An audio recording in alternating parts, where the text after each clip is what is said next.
보고 싶었습니다. 여러분 잘 지내셨나요? 뒤에 보시고 좀 인사 좀 해주실래요? 옆에 뒤에 보시고 보고 싶었습니다. 잘 지내셨습니까? 네. 찬양한다고 우리 인사 못했죠? 네. 네, 보고 싶었습니다. 네. 이 자리에 나오신 여러분들 환영하고 축복합니다. 우리 청년부에서 좀 이런 인사를 공식적으로 좀 만들었으면 좋겠어요. 밥은 먹고 다니니? 밥은 먹었니? 뭐 이런 거 있잖아요. 식사는 하셨습니까? 김경진 의원인가 뭐 청문회에서 식사는 하셨습니까? 이거 그 범죄자한테 하는 뭐 그런 질문이라 해서 뭐 기분 나빠했다고 그런 얘기가 있었는데, 식사는 하셨습니까? 우리의 의미는 그겁니다. 하나님께서 주신 생명의 양식 매일매일 잘 먹었나? 이런 질문입니다. 우리 좀 식사 잘 하고 다녔니? 한번 좀 질문해 주시겠어요? 네. 대답해 주세요. 질문하시면. 네. 네. 말씀 잘 읽었냐, 묵상 잘했냐, 이 말입니다. 네. 우리 하나님께서 주시는 생명의 말씀. 한국 사람들이 밥 안 먹으면 못 살듯이 우리는 정말 하나님 말씀 먹지 않으면 살지 못하는 존재입니다. 그 정말 하나님 주시는 생명의 양식이 여러분들의 삶의 힘이 되고 또 길이 되시기를 주님의 이름으로 축원드립니다. 우리가 살아가는 이 세상은 희망 고문의 시대라고 얘기하고 싶은데요. 희망 고문이라고 들어보셨죠? 요즘 많이 쓰는 단어거든요. 그 인터넷 쳐보니까 희망 고문 쳐보니까 노래도 굉장히 많이 만들어졌습니다. 뭐 들어보니까 박진영이 이 말을 뭐 제일 처음에 써서 유행이 되었다라는 얘기도 있고, 또 어떤 사람들은 내가 먼저 이전에 얘기했다, 내가 먼저 원조다라고 얘기하는 사람들도 있습니다. 하지만 그런데 사실 이 표현은 굉장히 오래된 표현이다라고 나와 있습니다. 19세기 소설가인 빌리에 드 릴 아당이라는 사람이 희망이라는 이름의 고문이다이라는 단편 소설을 예전에 이미 썼습니다. 그리고 오래전부터 우리에게 알려졌다라고 이야기하더라고요. 국내에도 처음 번역된 것도 상당히 예전의 일이라고 합니다. 이제는 이 단어가 참 많이 쓰여지고 있고, 이제는 사전에까지 등장을 했더라고요. 그래서 근데 이 단어가 어려운 단어가 아니라서 우리는 이 단어를 딱 들으면 어떤 의미인지 이미 알 수 있습니다. 사전에서 이렇게 찾아보니까 극적인 상황, 그러니까 어떻게 해도 벗어날 수 없는 절망적인 결과만 있는 그런 극적인 상황 속에서 주어진 그 작은 희망 때문에 오히려 더 괴롭게 되는 상황, 그것들을 일컫는 단어입니다. 희망이 아예 없다면 덜 괴로울 텐데 자꾸 작은 희망을 주고 그것에서 손을 뗄 수 없게 하는 약간의 가능성을 보이는 그런 상태, 그래서 그것들에서 벗어나지 못하는 인간의 그런 심리를 반영한 단어라고 합니다.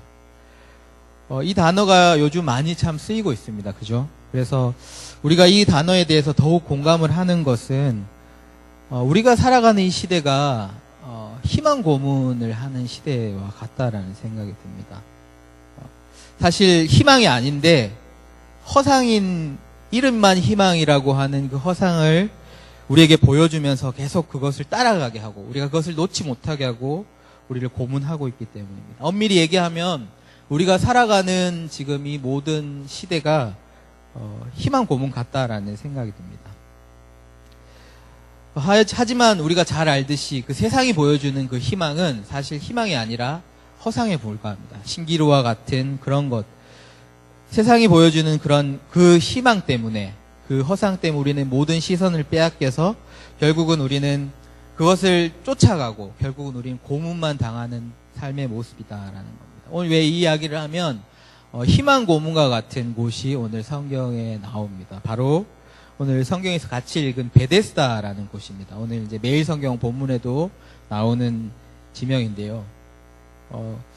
우리가 이제 그 말씀에 보면 5장 말씀에 보면 어떤 명절인지는 명확하게 나와 있지 않지만 유대인의 명절이 되어서 예수님께서 예루살렘에 올라가셨다라고 합니다. 그곳에 베데스다라는 못이 있었다라고 말씀하고 있습니다. 베데스다라는 곳은 그 이름의 의미는 굉장히 거창합니다. 그리고 멋집니다.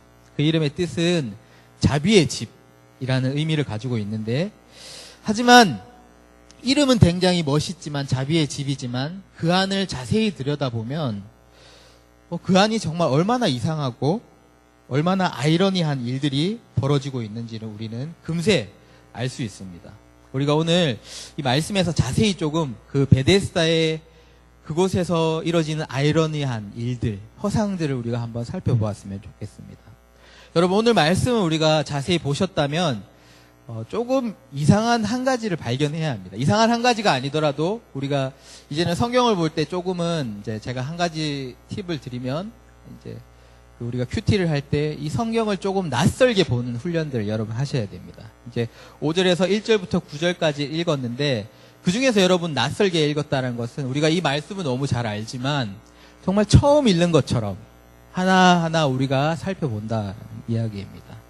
오늘 우리가 자세하게 낯설게 본다면 한 가지를 좀 발견해야 하거든요. 제가 이제 아까 전에 영규 형제가 말씀을 나누고 3절, 4절을 좋아한다 그래가지고 제가 깜짝 놀랐거든요. 이 말씀을 왜 좋아하지? 그랬는데 여기 말씀이 아니라 1장 말씀이어서 제가 다시 한숨을 놓았는데 오늘 3절, 4절에 보면 우리가 여러분 발견하신지 모르겠지만 3절, 4절에서 이렇게 네모로 된 갈로가 3절 중간부부터 4절 마지막까지 쳐져 있는 것을 볼 수 있습니다. 사실 여기에 이렇게 갈로가 쳐져 있다라는 것은 분명히 무엇인가를 얘기하고 있는 것입니다. 여러분 찾으셨나요? 한번 말씀 성경 가지고 계시고 가지고 계시면 거기에 갈로가 있는 것을 찾으실 텐데 이 갈로가 있는 부분을 자세히 읽어보면 조금 이상합니다. 그 내용이 뭐냐 하면 천사가 내려와 물을 움직이게 하는데 그 움직이는 물에 제일 먼저 들어가는 사람은 어떠한 병이 걸렸던지 낫게 된다라고 하고 있습니다. 어떠세요? 이상하지 않으세요? 좀 이상하게 느끼셔야 되는데 당연하게 성경을 항상 당연하게 받아들이시면 안 됩니다. 좀 뭔가 이상하다라는 생각을 들어야 됩니다. 어떤 생각이 들어야 되냐면 성경에 이런 말이? 라는 생각이 들어야 됩니다. 생각해 보십시오. 예수 그리스도의 이름으로 병을 낫게 하고 우리가 믿는 종교가 그런 종교가 아니지 않습니까? 뭐 천사가 내려와서 물을 적게 하는데 거기에 들어가면 뭐 동화에 나오는 이야기처럼 그런 이야기가 지금 성경에 있다라는 겁니다. 조금 심하게 이야기하면 미신 같은 이야기가 지금 여기 갈로 안에 들어있는 구절에 들어있다라는 겁니다. 왜 여기에 이런 말씀이 있을까요?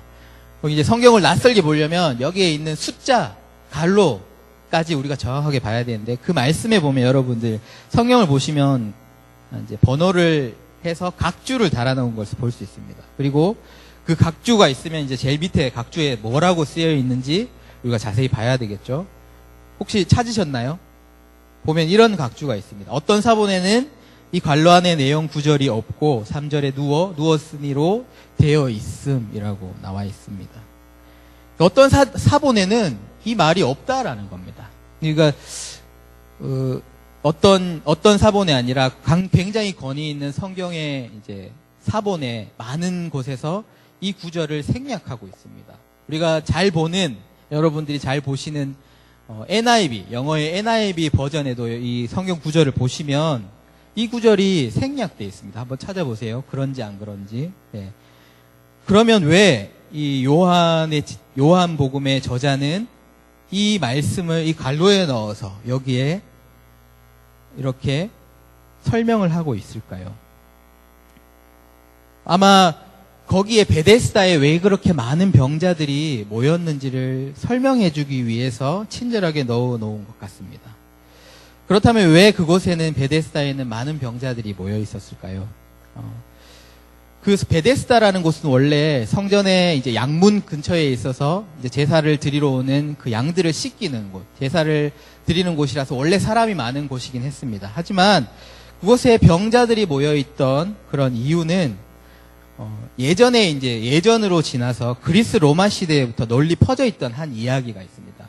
이제 종합병원 아스클레페이온이라는 그 종합병원과 아주 밀접한 관련이 있다라는 것이 이야기가 있습니다. 그 아스클레페이온이 뭐냐면 주전 700년경부터 그리스 본토에서 이렇게 섬겨오던 의학의 신 아스클레피오스라는 그 신이 숭배되기 시작했고 그 신전이 있는 주변에는 이런 클리닉이 세워졌다라고 합니다. 그곳에 이제 그 신전 그 병원의 중요한 치료 방법 중에 하나가 뭐냐 하면 깨끗한 물을 마시고 그 물에 목욕을 하면 낫게 된다라는, 그래서 그것이 하나의 중요한 치료 방법이었다는 거죠. 그래서 그 병원 주변에는 항상 물이 흐르는 분수대와 저수장이 있었다라고 합니다. 아스클레피오스 그 신전에 이 신전과 이 신은 그 시대에 아주 흔한 그런 신이었다라고 합니다. 그래서 이런 병을 고쳐주는 신들에게 나아가기 위해서는 사람들이 인근 세메나 수원제에 가서 몸을 씻고 와야 한다라고 합니다. 그곳에 왜 그렇게 많은 병자들이 모였을까? 그것이 성전이어서, 그것이 베데스다라는 이름을 가진 멋진 곳이어서 그곳에 사람들이 모였을까요? 오늘 우리가 들은 이야기를 통해서 우리가 알 수 있는 것은 그들은 순수한 신앙이나 그런 믿음 때문에 그곳에 모였던 것이 아니라 그곳에 들려지는 미신적인 그런 이야기, 믿음, 그런 것들 때문에 그것을 보고 그들이 그곳에 나왔다는 것입니다. 그들은 그것이 사실 진짜인지 아닌지 알 수 없습니다. 사실 갈로에 넣어서 이것이 정말이다라고 얘기한 것이 아니라 그것은 어쩌면 희망 고문과 같은 허상인데 그것을 사람들은 그것에 혹해서 거기에 매여서 그것을 떠나지도 못하고 그곳에 있었던 곳이 바로 베데스다라는 곳이었습니다. 우리가 한번 우리의 삶을 한번 생각해 보았으면 좋겠습니다. 혹시 이런 것에 우리가 매여 있지는 않습니까? 우리의 삶 말고도 우리의 신앙을 한번 생각해 보십시오. 우리가 여기 앉아 있는 그것, 우리 앉아 있는 이유가 혹시 베데스다의 그런 이유와 같은 것으로 우리가 여기에 그런 믿음을 가지고 앉아 있는 것은 아닙니까? 라는 생각을 우리가 한번 돌아봐야 할 것 같습니다. 사실 이 베데스다 안에 있는 이 병자들이 바라고 있는 이 치료의 모습, 그들이 희망하는 것은 사실 성전 안에 있어야 할 모습이 아닙니다. 그리고 우리가 가져야 할 신앙도 아닙니다. 그들은 단지 그런 순수한 신앙이 아니라 정말 예수님을 따라갔던, 표적만 보고 따라갔던 그 표적과 기적만 바라고 따라갔던 그 사람들의 모습과 다르지 않은 모습이었습니다. 오늘 5장 말씀 이전에 이제 예수님께서 두 번째 이적을 가나에서 행하십니다. 여러분 잘 아시듯이 성경책이 있으시면 아실 텐데 왕의 신하의 아들을 고쳐주시는 그런 표적이었습니다. 그때 예수님께서 이런 말씀을 하십니다. 4장 48절에 나오는데요. 성경책 가지고 계신 분들은 4장 48절 한번 같이 읽어보겠습니다. 시작. 예수께서 이르시되 너희는 표적과 기사를 보지 못하면 도무지 믿지 아니하니라. 아멘. 사람들은 표적과 기사를 따라서 그곳에 나왔고 베데스다의 사람들도 순수한 믿음이 아니라 신앙이 아니라 그저 그곳에 들려지는 허상과 같은 희망, 그것들에 매여서 거기에서 희망 고문과 같은 것들로 계속해서 고문을 당하고 있었다라는 것입니다. 사실 이 베데스다라는 이름을 가진 이곳은 이름 자체만으로도 굉장한 곳입니다.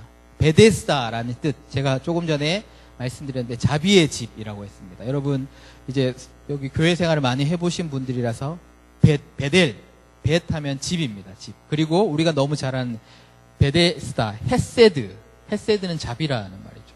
그러니까 헤세드의 집, 자비의 집이다라는 곳이 여기 바로 베데스다라는 곳입니다.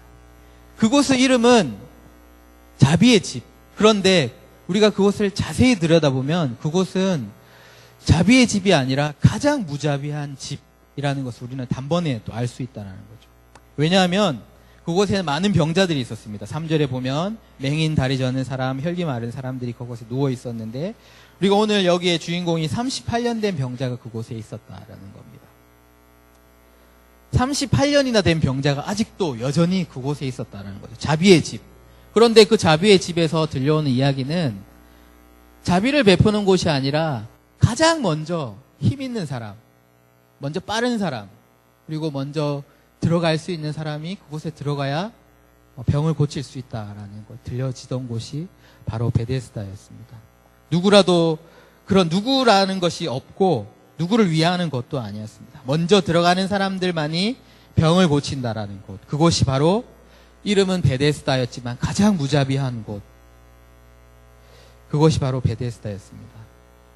저는 이 베데스다라는 이름처럼 세상이 지금 우리에게 이야기하고 있는 희망이 그런 이 세상이 이야기하는 희망이 이런 것이 아닌가라고 생각합니다. 내가 먼저 그리고 1등 제일 먼저 앞서가는 그 사람이 성공이고 그것이 제일이다라고 이야기하는 그 희망. 세상은 우리에게 이런 희망을 이야기하고 있습니다. 하지만 정말 그 이름처럼 우리가 그렇게 내가 먼저 남을 짓밟고 앞으로 나아가면 그것이 성공인가?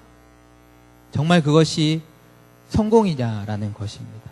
결국은 우리는 이제는 너무 잘 압니다.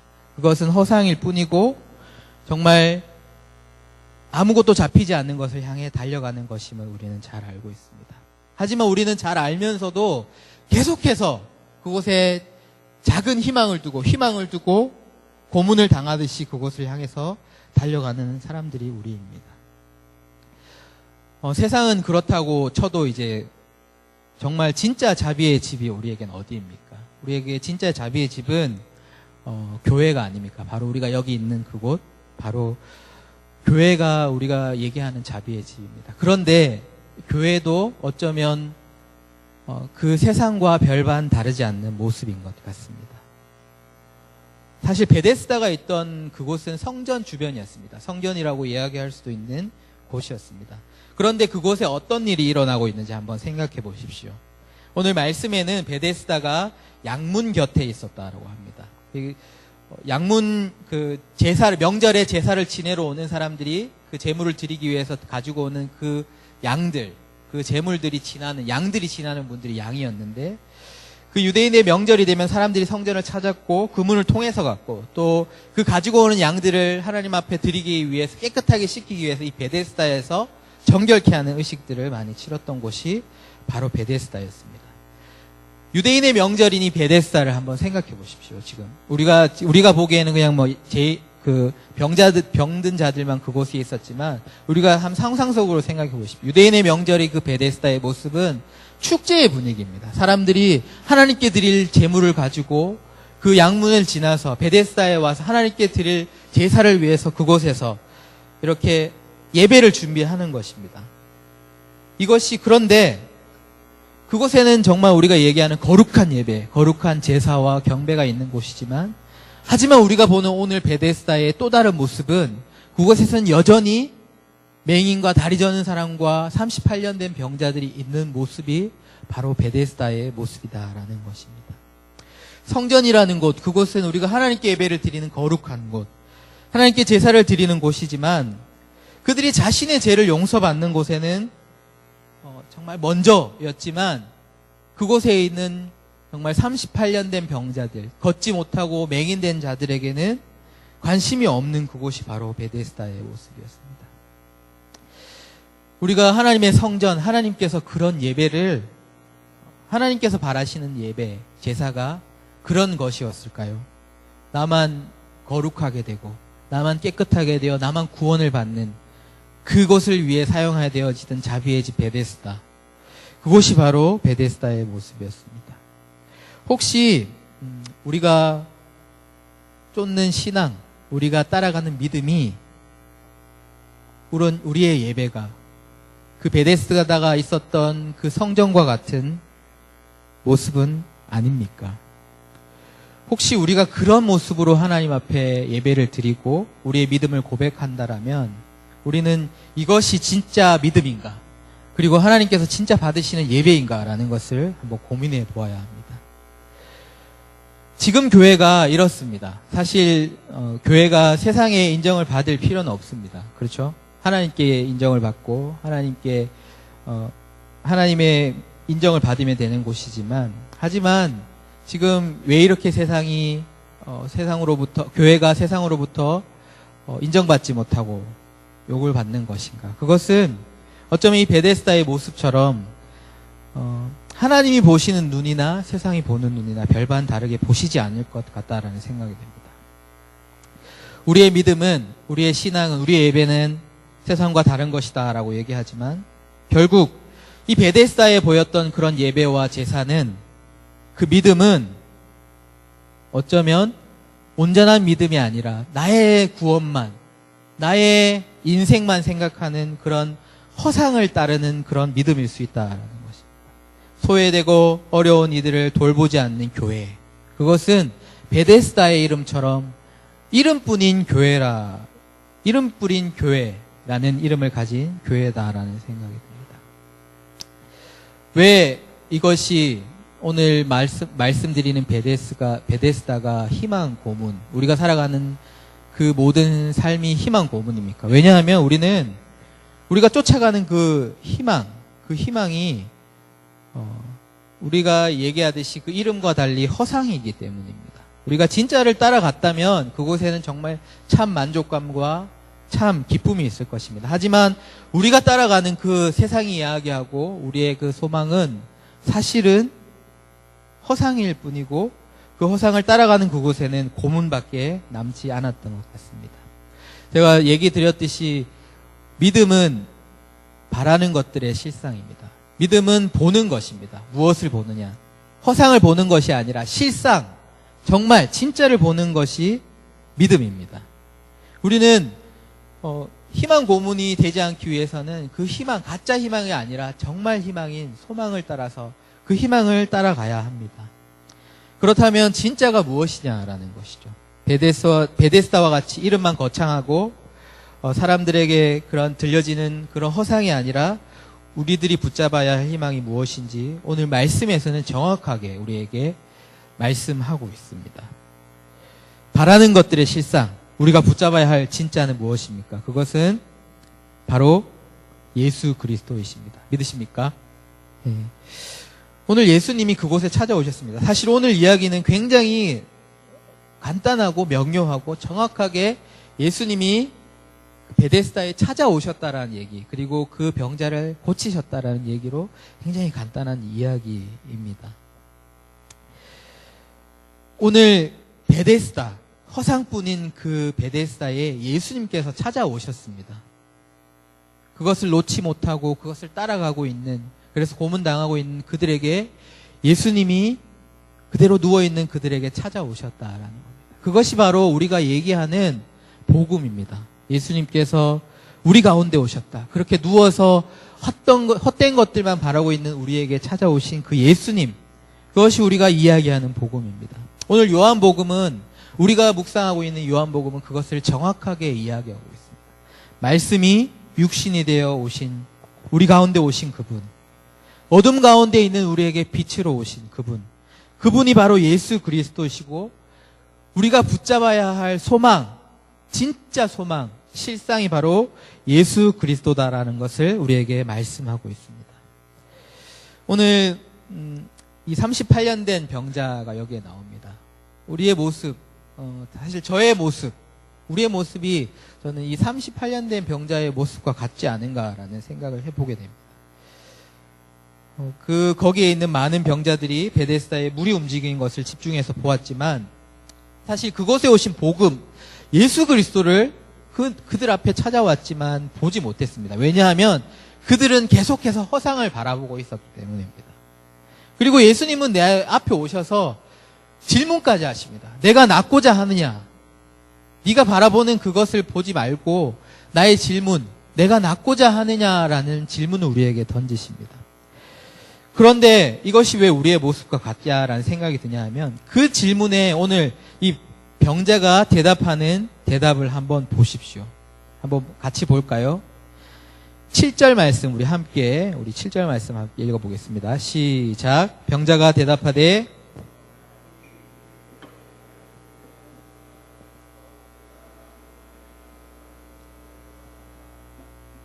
아멘. 예수님께서 내가 낫고자 하느냐, 평생 그 병자가 목표하던 것이 자기의 그 병을 낫고자 하는 것이 목표였는데, 오늘 예수님이 오셔서 내가 낫고자 하느냐 했을 때 병자가 했던 대답은 좀 이상합니다. 변명 같은 이야기, 핑계 같은 이야기, 이런저런 얘기를 하고 있다. 동문서답과 같은 이야기를 하고 있습니다. 나를 넣어주는 사람이 없어 내가 지금 이 지경입니다. 누구 때문에, 저것 때문에, 나의 상황 때문에 저는 여전히 이렇습니다 라는 대답을 하고 있다는 거죠. 예수님이 네가 그것을 해결하기 원하느냐라고 질문하시지만 우리는 여전히 우리의 헛된 허상을 바라보며 핑계와 변명과 상황을 탓하면서 여전히 우리가 얘기하고 있다라는 것입니다. 예수님이 이미 우리에게 오셨습니다. 그리고 예수님이 이미 우리를 보시고 그 병자를 보시고 그 병자가 필요한 것이 무엇인지 알고 계십니다. 예수님은 오셔서 그들이 그가 가진 문제를 해결해 주시기를 원하십니다. 그래서 그 앞에 오셨습니다. 우리는 이미 알고 있습니다. 우리의 문제의 해결 방법이 바로 예수님이신 것을 알고 있습니다.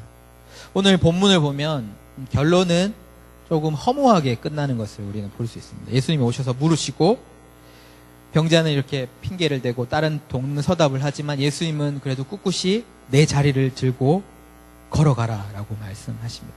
어쩌면 좀 참 여러분들 낯설게 보시면 참 이상합니다. 제가 믿습니다 이런 대답을 했던 것도 아니고 그냥 예수님은 내 자리를 들고 걸어가라 라고 명령하셨고 38년 된 병자, 그 병자가 정말 여러분 생각해 보십시오. 이 방법 저 방법 어떤 방법을 써보지 않았을 것이고 그 오랫동안 기다림 끝에 결론은 예수님께서 내 자리를 들고 걸어가라 했을 때 그냥 그 자리를 들고 걸어갔다라는 겁니다. 이것이 조금 이상해 보일 수는 있지만 오늘 이 장면은 우리에게 예수님이 어떤 분이신지 명확하게 이야기하고 있다라고 보여집니다. 예수님의 말씀의 능력이 어떤 것인지, 예수님이 어떤 분이신지 오늘 이 38년 된 베데스다의 병자의 고침을 통해서 우리에게 명확하게 이야기하고 계십니다. 38년 동안 우리가 해결할 수 없었던, 그가 해결할 수 없었던, 어떤 방법을 써도 해결할 수 없었던 그 문제가 예수님께서 한마디 하시고 그 말씀을 따랐더니 그 예전의 모든 문제들이 해결되었다라는 결론. 사실 예수님 앞에서 이 38년 된 병자의 이 문제, 그리고 어떤 문제라도 예수님 앞에서는 어떤 문제도 될 수 없었던 것 같습니다. 오늘 우리는 우리의 문제를 해결하려고 발버둥을 칩니다. 그리고 작은 희망, 세상이 보여주는 희망을 따라서 계속 그 희망을 따라서 따라갑니다. 그리고 그것을 계속 바라보고 우리 앞에 오신 예수님을 바라보지 못합니다. 하지만 우리가 보아야 할 것은 그것이 아니라 우리 앞에 오신 실상, 우리가 바라봐야 할 해결점, 우리의 모든 문제에 또 우리의 모든 문제를 풀어주시는 죽음의 문제를 해결하신 그 예수 그리스도를 우리는 바라보아야 합니다. 사랑하는 여러분, 예수님께서 우리의 구원자가 되시고 모든 문제의 해결이 되심을 믿으십니까? 오늘 우리는 이런 대답을 하실 겁니다. 저도 그런 대답을 했던 것 같습니다. 자꾸 문제만 보이는데 어떡하란 말입니까? 제 앞에는 자꾸 예수님을 보려고 하지만 자꾸 문제만 보입니다. 문제가 얼마나 큰데 예수님 볼 수 있습니까? 누구나 그렇게 모든 상황들이 그렇게 돌아가는 것 같습니다. 하지만 우리가 어떻게 그 문제에 집중하지 않을 수 있을까요? 우리가 문제를 보지 않으려면 그 문제로부터 눈을 감아야 합니다. 그리고 우리는 눈을 떠서 정말 실상해진 믿음의 주이신 예수 그리스도를 바라보아야 합니다. 문제를 보지 않기 위해서 우리는 눈을 감습니다. 그리고 눈을 떠서 우리의 믿음의 고백, 여러분은 항상 고백하시죠. 전능하신 아버지, 천지를 창조하신 천지의 창조주를 내가 믿습니다. 우리가 수백 번 고백했던 그 고백에 정말 천지의 창조주, 전능하신 아버지를 우리가 바라보아야 합니다. 죽음에서 부활하신 그 예수 그리스도를 우리는 바라보아야 합니다. 문제를 바라보지 않고 예수님을 바라보는 그 방법, 어떤 것이 있을까요? 바로 우리가 기도하는 것이고 또 우리가 매일 하나님 말씀 앞에 나아가는 것이고 지금 이 자리 가운데 예수님을 예배하는 것입니다. 매일 아침 우리의 삶을 시작할 때 우리의 문제가 우리를 덮쳐오기 전에 우리는 하나님의 말씀을 펴고 그 말씀 가운데 우리의 삶에 행하신 놀라운 일을 행하신 그 예수 그리스도를 기억하고 예수 그리스도를 우리는 바라봐야 합니다. 그리고 문제가 우리에게 덮쳐오기 전에 우리는 그 문제로부터 눈을 감고 두 손을 모아서 전능하신 하나님께 우리의 문제를 맡겨드려야 합니다. 그리고 이 예배 가운데 우리가 함께 승리하며 그 주님을 찬양해야 합니다. 우리가 그것이 문제를 보지 않고 예수님을 바라보는 방법입니다. 사랑하는 여러분, 이 예배 가운데 우리가 주님을 바라보기 원합니다. 우리가 문제밖에 보이지 않는다라고 하실 때 여러분 눈을 감으시고 주님 앞에 나아가십시오. 그리고 주님 앞에 하나님 우리의 믿음의 눈을 떠서 정말 살아계신 주님, 죽음의 그 권세를 이기신 예수 그리스도를 바라보게 해주십시오라고 우리가 기도하는 우리가 되었으면 좋겠습니다. 오늘 하나님께서 저는 저에게뿐만 아니라 우리 청년들에게 오늘 이 말씀 주시는 것 같습니다. 하나님께서 여러분들 앞에 오셔서 여러분들 그 허상을 따르고 여전히 그 자리에 매여 있는 그 모든 문제들 가운데 예수님께서 말씀하십니다. 내 자리를 들고 걸어가라 라고 말씀하십니다. 거기에 머물러 누워있지 말고 그것만 바라보고 있지 말고 생명의 말씀, 우리에게 생명을 주시는 그 말씀을 순종하며 그 말씀을 따라서 듣고 내 자리를 들고 걸어가라 라고 오늘 우리에게 명령하고 계십니다. 오늘 여러분 그 음성을 들으십시오. 그리고 그 음성을 따라서 여러분 일어나십시오. 그리고 그분이 가리키는 곳으로 우리가 걸어가기 원합니다. 오늘 하나님의 말씀이 우리를 살게 하시고 우리의 모든 문제를 해결하실 줄을 믿습니다. 정말 그 생명의 말씀을 붙잡고 그 말씀을 따라서 오늘 어쩌면 이 허무한 결론처럼 우리에게 정말 그 모든 삶에 정말 하나님의 승리가 이렇게 일어나는 여러분들의 삶이 되시기를 주님의 이름으로 축원합니다. 우리 함께